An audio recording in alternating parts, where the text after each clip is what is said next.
In the rehab process, there's a few common mistakes that we often see. The first one is ignoring that there's a problem. Sometimes you tweak something, you wait a few days, and it goes away. There's nothing wrong with that. But oftentimes, after those couple of days, it doesn't go away. And you keep doing the same thing that you've been doing, and you run the risk of making the problem worse, or you run the risk of starting to think that that pain is just a normal part of your everyday life. None of those things have to be true.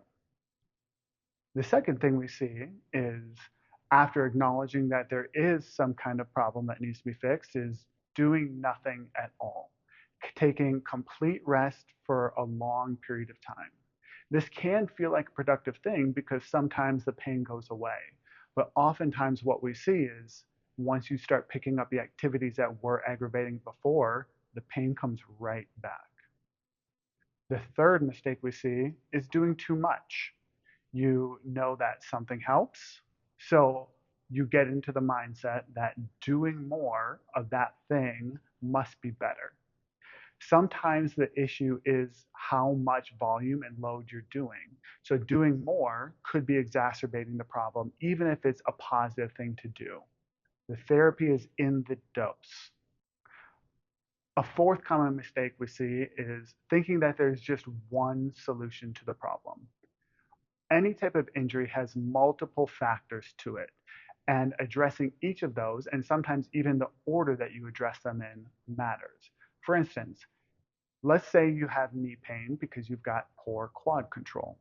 Let's say that your quads are also really, really tight. You might think doing some quad work to work on the control is the thing to do. Though it's not a bad thing, that tightness in your quads is going to make it harder to do. So starting with some soft tissue work to loosen up the quads is going to make it easier to do the quad control work afterwards. But loosening up your quads isn't necessarily going to give you the control that you're looking for. Taking care of one step helps you take care of the next step, helps you take care of the next step. The fifth common mistake that we see is stopping the rehab process once pain is gone. Pain is typically the loudest symptom that we have, but it is rarely the only symptom that we have.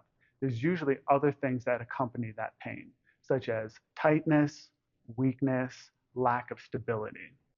Taking care of these other things helps make sure that in the long run that pain doesn't come back and that you can perform your activities better.